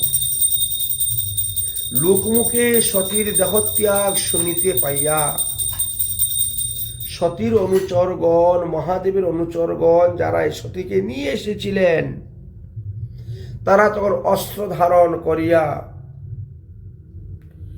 দক্ষকে বিনাশ করার জন্য উদিত হচ্ছেন। কারণ আমাদের মা আর নেই। এই কারণে তাহা দেখিয়া যদুর্বেদী নিপুণ মহিষী ভিগু যজ্ঞের বিঘ্নকারী দিকে বিনাশ করিবার জন্য এক বেবিচারী মন্ত্র উচ্চারণ করিয়া দক্ষিণ অগ্নিতে আহুতি প্রদান করিলেন। তৎক্ষণাৎ ওই যজ্ঞকুণ্ড হইতে ঋভু নামক বহু সংখ্যক দেবগণ প্রাদুর্ভাব হলেন। আর তারা কি করছে? ওই যজ্ঞের জ্বলন্ত কাষ্ঠকে তুলে নিয়ে ওই জ্বলন্ত কাষ্ঠই অস্ত্ররূপে ধারণ করে ব্যবহার করে সতীর অনুচরগণ, শিবের অনুচরগণকে আঘাত করতে শুরু করলেন, আঘাত করতে শুরু করলেন। শুরু হয়ে গেল যুদ্ধ। এখনো এই কলিযুগে সতী আছেন, সতী নারী। 1992 ইংরেজি 17 এপ্রিল সোমবার প্রাত 4:30 সতী চম্পা মহাসতী হয়েছিলেন। জম্বু কাশ্মীরের সহজনা গ্রামেতে আমরা গিয়েছিলাম দেখতে। ওনার স্বামীর নাম ছিল দ্বারকানাথ। তেনার ছেলে এখন একটা আছে গঙ্গুনাথ। ওরা গৌরাধাম কলোনিতেই ঘর করেছে, এখন আছে, তারা বাস করে। ওই সতীর ছেলে। এটা বলা হয় জম্বুবালার মন্দির, জম্মু কাশ্মীর থেকে এসেছে। আবার 1985 সালে এই ব্রজের এই গোবর্ধন থেকে বর্ষানা যাওয়ার সময় রাস্তায় পাওয়া যায় একটা জায়গার নাম হলো পলসু। ভগবানের রথ ওখানে সবাই আটকিয়ে দিয়েছিল, গোপীরা যেতে দিবে না মথুরায় কৃষ্ণকে। তখন কৃষ্ণ বলছিলেন, আমি আগামী পরশু দিন আসবো, আমাকে ছেড়ে দাও। এই জন্য সেই পরশু, ওই পরশু গ্রামেতে সতী হয়েছিলেন হর দেবী। 1985 সালে সতী হয়েছিলেন। তো আমরা যখন বর্ষানায় যাই তখন সেখানে একটু প্রণাম করি, ওখানে গিয়ে দর্শন করি। না, 1985 ইংরেজি, আর এখন চলছে কত 2024, 26। তো 26, এদিকে হলো 26 আর ওদিকে হলো 14। 40 বছর আগে তিনি সতী হয়ে মারা গিয়েছেন, বুঝেছেন? সে হোক। এবার সতী মারা গিয়েছেন বলে শিবের অনুচরগণ সবাই গিয়ে ধর ধর মার মার কাট কাট বলে শুরু হলো যুদ্ধ। যজ্ঞকুণ্ড থেকে যে রিভু নামক অসংখ্য সৈন্য উঠল, তারাও তখন যুদ্ধ আরম্ভ করে দিলেন। বিশাল যুদ্ধ। সেই যুদ্ধতে শিবের অনুচরগণ যারা ছিল তারা মায়ের খেল দেবতাদের হাতে। আর মায়ের খেয়ে তারা কেউ হাত ভেঙে গেছে, কারো পা ভেঙেছে, কারো মাথা ফেটেছে, কারো দাঁত ভেঙেছে, কারো ঠোঁট কেটেছে, এরকম বিকলাঙ্গ হয়ে গেছে সব। তখন তারা পলায়ন যুদ্ধ থেকে। পলায়ত সজীবতী, যারা পালিয়ে গেল তারা বেঁচে গেল। এবার ওই যে যজ্ঞকুণ্ড থেকে রিভু নামক অসংখ্য দেবতাদের উৎপত্তি হয়েছিল, তারা তখন কি করলো? তাদেরকে বলেন, যাও তোমরা চণ্ডলোক প্রাপ্ত হও, তোমরা চণ্ডলোকে থাকো। এই তো তারা চণ্ডলোকে চলে গেলেন। মৈত্রী ঋষি বলছেন, হে বিদুর, এদিকে নারদ মুনি ভগবানের গুণগান করে করে বীণা বাজাইতে বাজাইতে তিনি গান করতে করতে কৈলাস পর্বতে গিয়ে উপস্থিত হয়েছে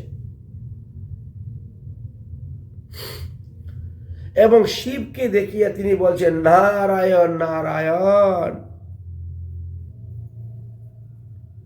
একই দেবাদিদেব মহাদেব, তুমি দেখি চুপচাপ বসে আছো কেন? কি হয়েছে? বলে, তুমি জানো না তোমার স্ত্রী সতী যে দক্ষযজ্ঞে গিয়েছিল, সেই সতী তো আর নেই, ও তো দেহত্যাগ করেছে, মারা গিয়েছে। সতীর অনুচর যারা ছিল ওই রিভু নামক দেবতাদের হাতে মাইর খেয়ে তারাও তো পলায়ন করেছে। নারদের মুখে এই কথা শুনিয়া শিব বলেন, হ্যাঁ কি বলো তুমি, আমার সতী আর নেই। এবার তিনি ভেঙে পড়ে গেছেন অসুখে। আমি আর সতীকে দেখতে পাবো না। এই কথা বলতে বলতে ক্রোধে দন্ত উষ্ট চেপে ধরেছেন।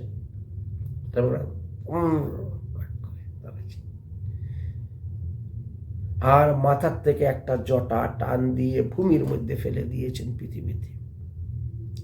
সেই জটা হইতে বিশাল আকৃতি এক পুরুষ জন্ম নিয়েছিলেন, যার নাম হলো বীরভদ্র। ওই বীরভদ্র উৎপত্তি হলেন, তার ছিল 1000টা হাত, 3টা নয়ন,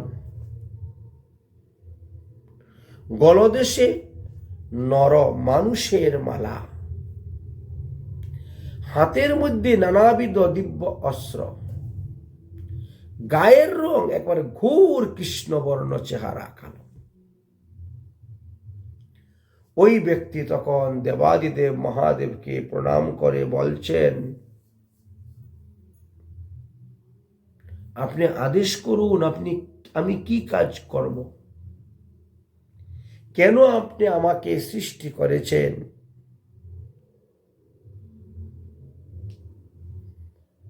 তম কিং করুমি ইতি গৃণন্তমাহ।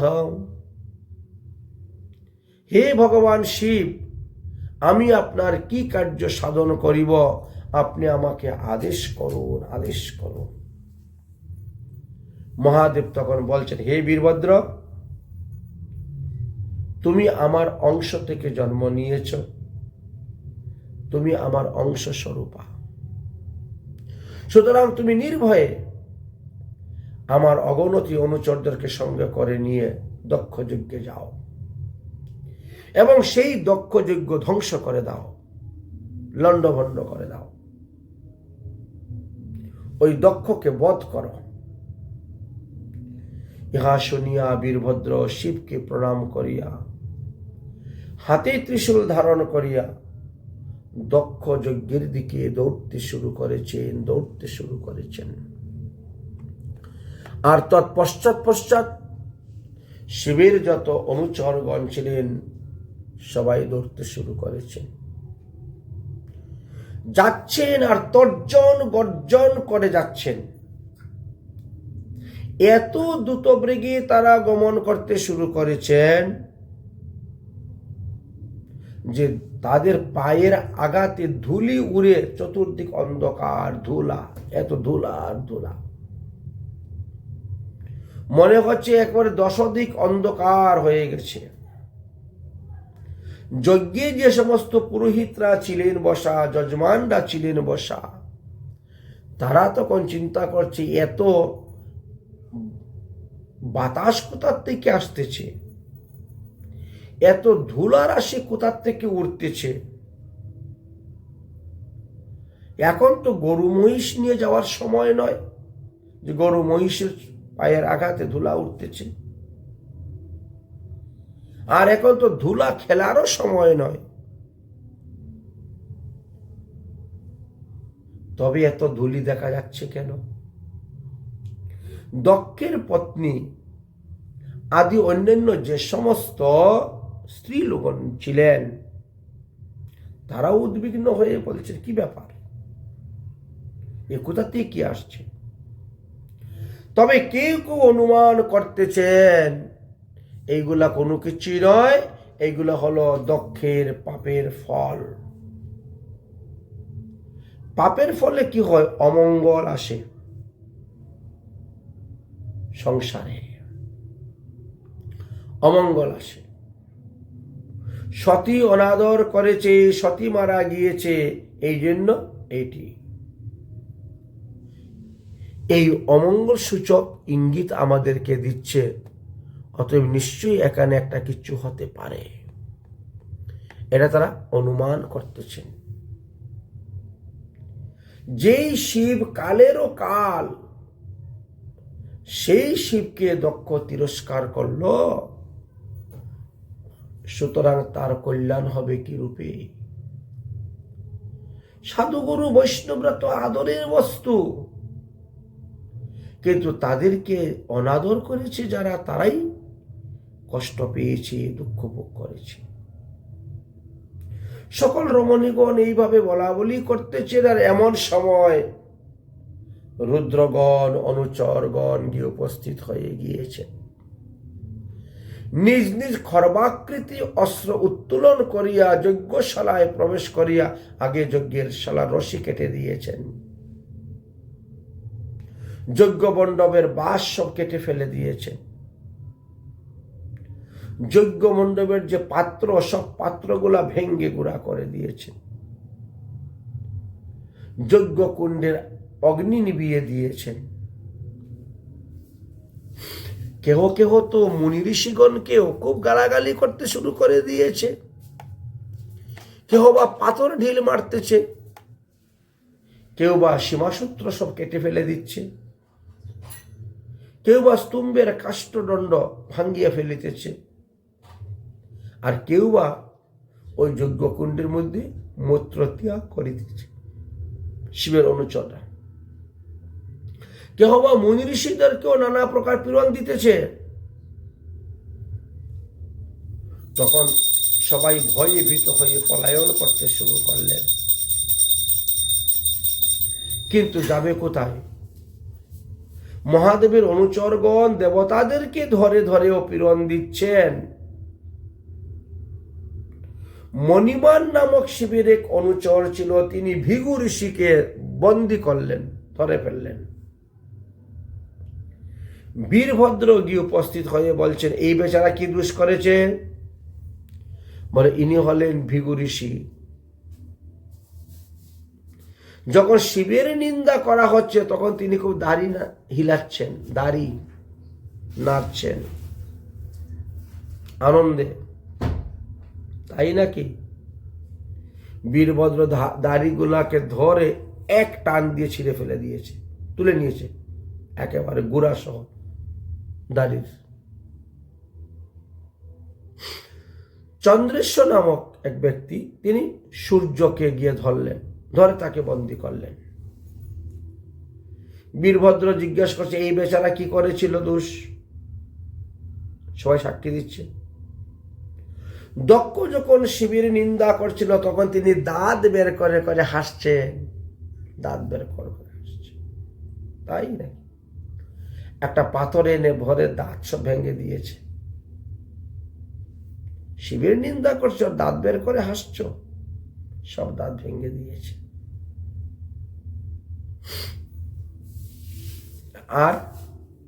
আর কে কি করেছে? নন্দী তখন দৌড়ে গিয়ে ধরছে ভগ নামক দেবতাকে, ধরেছেন। এই যে একজন ধরলাম, বন্দী করে দিয়েছে। বীরভদ্র জিজ্ঞেস করছে, ও কি করেছে? বলে, ও চোখ টিপে মারে, বলছে, হ্যাঁ আরো বলো, আরো বলো। শিবের যখন নিন্দা করতেছেন দক্ষ, তখন দক্ষকে চোখ টিপা মারে, দেখাচ্ছে, বলাচ্ছে। তখন বীরভদ্র কি করলেন? 2 আঙ্গুল দিয়ে চোখের ভিতরে ঢুকে 2 চক্ষু টান দিয়ে বের করে নিয়েছেন, এরকম করে ঢুকে নিয়েছেন।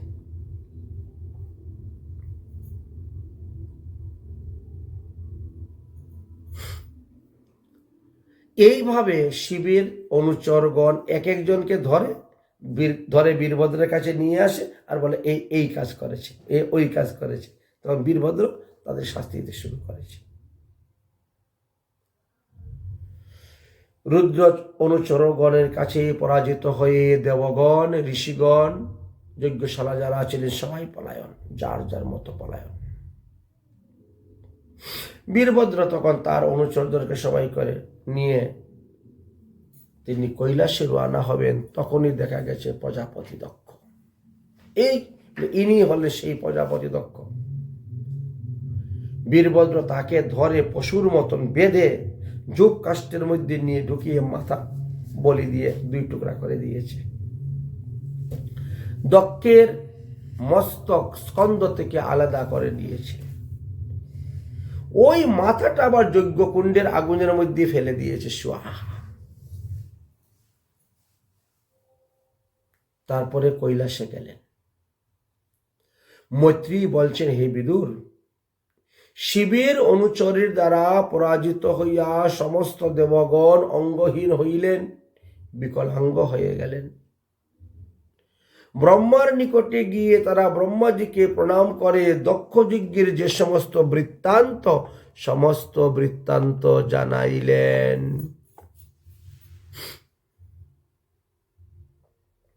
ব্রহ্মা বললেন কি,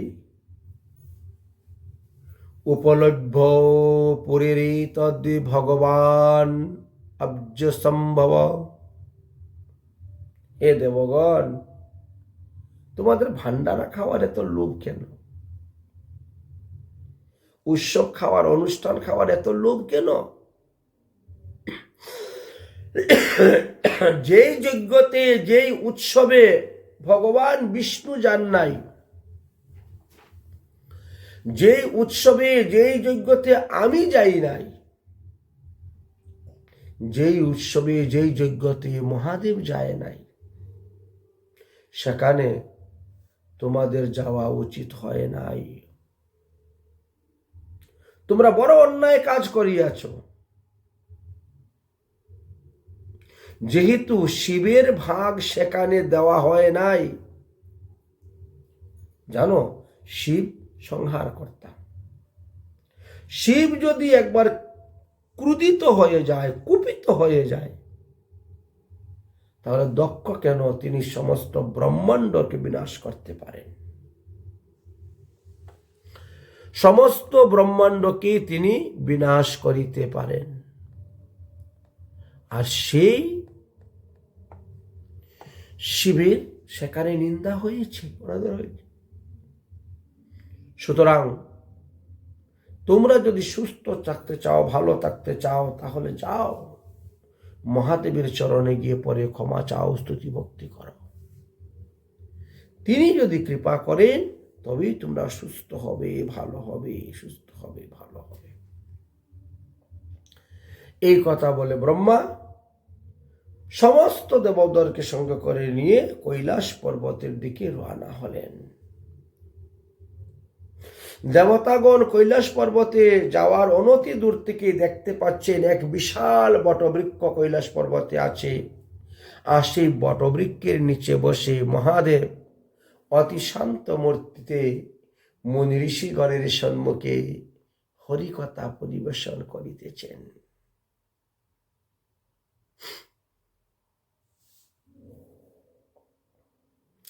নারদাদি মুনি ঋষিগণ ব্রহ্মতত্ত্ব উপদেশ শ্রবণ করিতেছেন সেখানে। অতঃপর সমস্ত দেবগণ সেখানে গিয়ে উপস্থিত হলেন, শিবকে প্রণাম করলেন। শিব তখন আসন থেকে উঠে ব্রহ্মাকে অভ্যর্থনা জানাইলেন, আসন দিলেন, বসার জন্য বসলেন। তখন ব্রহ্মা শিবকে বলছেন, হে শিব, আপনি সাক্ষাৎ ব্রহ্ম হন। আপনি ভক্তির সহিত এই বিশ্বের সৃজন, পালন এবং সংহার কার্য করিয়া থাকেন। কিন্তু আমার পুত্র দক্ষের মোহ উৎপন্ন হয়ে গেছিল। সে মোহবশত আপনার মহিমা জানতে না পারিয়া সে আপনার নিন্দা করেছে। এটা বড় অজ্ঞানজনিত কাজ তার। অতএব আপনি সেই যজ্ঞের পুনরুদ্ধার করুন। আপনাকে দক্ষ যজ্ঞের ভাগ না দিলেও আমরা ভাগ দিব। দক্ষ যে যজ্ঞ করেছে সেই যজ্ঞে সে আপনাকে ভাগ দেয় নাই, কিন্তু এটা সে অন্যায় করেছে। অতএব আমরা ফল দিব। বাস্তবে তো যজ্ঞের ফল প্রদানকারী আপনি হন। অতএব আপনি আমার পুত্রের সমস্ত অপরাধ ক্ষমা করুন। যজমান দক্ষ যাতে আবার জীবিত হয়ে যায়, ভগ নামক সূর্য যেন আবার নেত্র ফিরে পায়,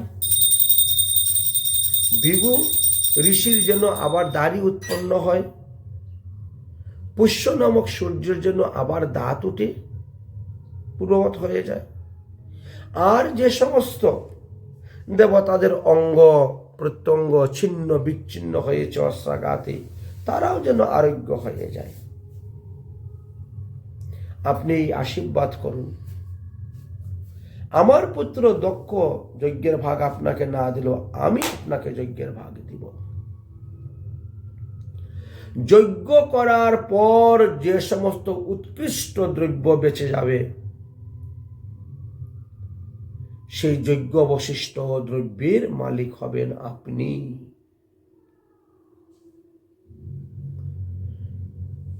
হে মহাদেব, আজ হইতে আমি এই বিধান করলাম, এই সংবিধান করলাম, যদি কোনো ব্যক্তি 1 কেজি ঘি নিয়ে আসে যজ্ঞ করতে, যজ্ঞ করা তার হয়ে গেছে অথচ ঘি রয়ে গেছে, তাহলে সেই ঘি আর সে ঘরে ফিরিয়ে নিতে পারবে না। ওই ঘির অধিকার আপনি, যতটা বেঁচে গেল এটা আপনাকে দান করতে হবে। এইভাবে অন্যান্য দ্রব্যের কথাও বললেন।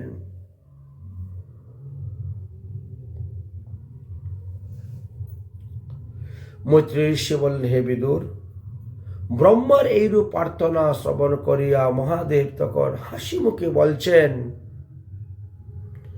নায়ং প্রজীবস্য বালানং বর্ণয়ে নন্য চিন্তয়ে দেব মায়া বিভূতানং দণ্ডস্ত্রোতৌ ধিতুম মায়া। অর্থাৎ মহাদেব বলছেন যে আমি কখনো অজ্ঞান লোকের দোষ গ্রহণ করি না, আমি কখনো অজ্ঞান লোকদের দোষ নিয়ে সমালোচনা করি না, অন্যের নিকটে বর্ণন করি না, অন্যের দোষের কথা আমি কখনো চিন্তা করি না। তবে যে সকল ব্যক্তির হিতের জন্য শিক্ষা স্বরূপ দণ্ড বিধান দেওয়া কর্তব্য আছে, আমি শুধু তাদেরকেই দণ্ড দিয়া থাকি। এই দক্ষ যোগে যেই রূপে দণ্ডকারী ছিল দক্ষ, তাকে সেই রূপে দণ্ড দিয়াছি। দক্ষের যজ্ঞেতে যাহারা মারা গিয়েছেন তাদের মধ্যে কেবল দক্ষ জীবিত হইবেন, আর কেউ জীবিত হইবে না।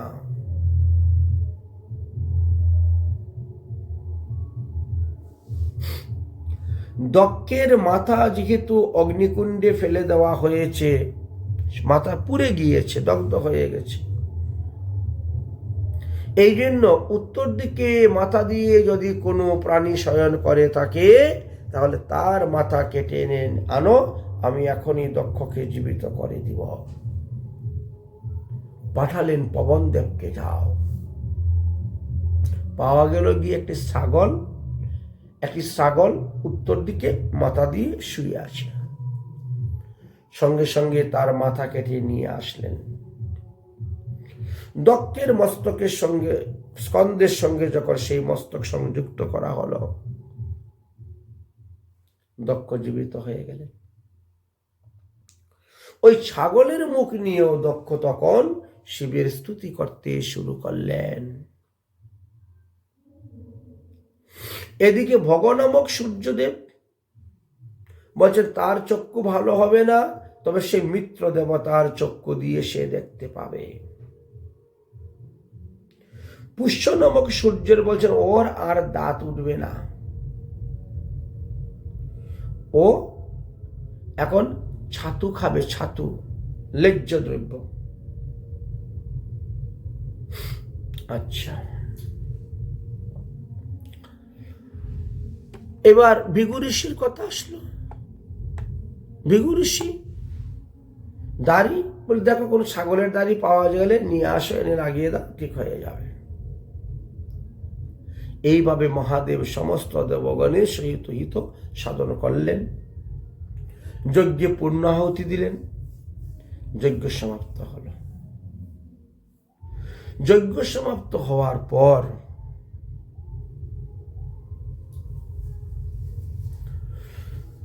দক্ষ প্রজাপতি ওই ছাগলের মাথা নিয়ে তিনি তখন মহাদেবের স্তুতি করেছিলেন। এই জন্য অনেকেই এরকম করে ওই শেষে মহাদেবের সামনে স্তুতি করে, এরকম করে ছাগলের মতো। ছাগল যেভাবে করেছিল তো ওভাবে করতে গেলে মুখটাকে নাচতে হয়, নেড়ে করতে হয়, এই জন্য অনেকে করে থাকেন।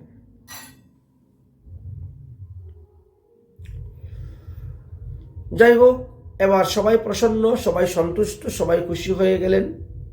ব্রহ্মা বলছেন, হে মহাদেব, যদিও তুমি আমার পুত্রের তিরস্কার বাক্যে দুঃখিত হয়েছিলে, আজ তোমার অনুগ্রহেই আমার পুত্র প্রাণ ফিরে পেয়েছে, তার সমস্ত অপরাধ ক্ষমা করে দাও। দক্ষ ব্রহ্মার অনুরোধে মহাদেব তখন দক্ষের সমস্ত অপরাধকে ক্ষমা করে দিলেন, যজ্ঞ পূর্ণ করলেন। যজ্ঞেশ্বর ভগবান বিষ্ণুকে সুরোপচারে পূজা করলেন। ভগবান বিষ্ণু গরুরের উপর আরোহণ করিয়ে সেখানে এসে উপস্থিত হলেন। দশদিক আলোকিত হয়ে গেল। ভগবান বিষ্ণু দিব্য বিগ্রহ দর্শন করে সবাই হাত জোর করে ভগবানকে স্তুতি করতে শুরু করলেন।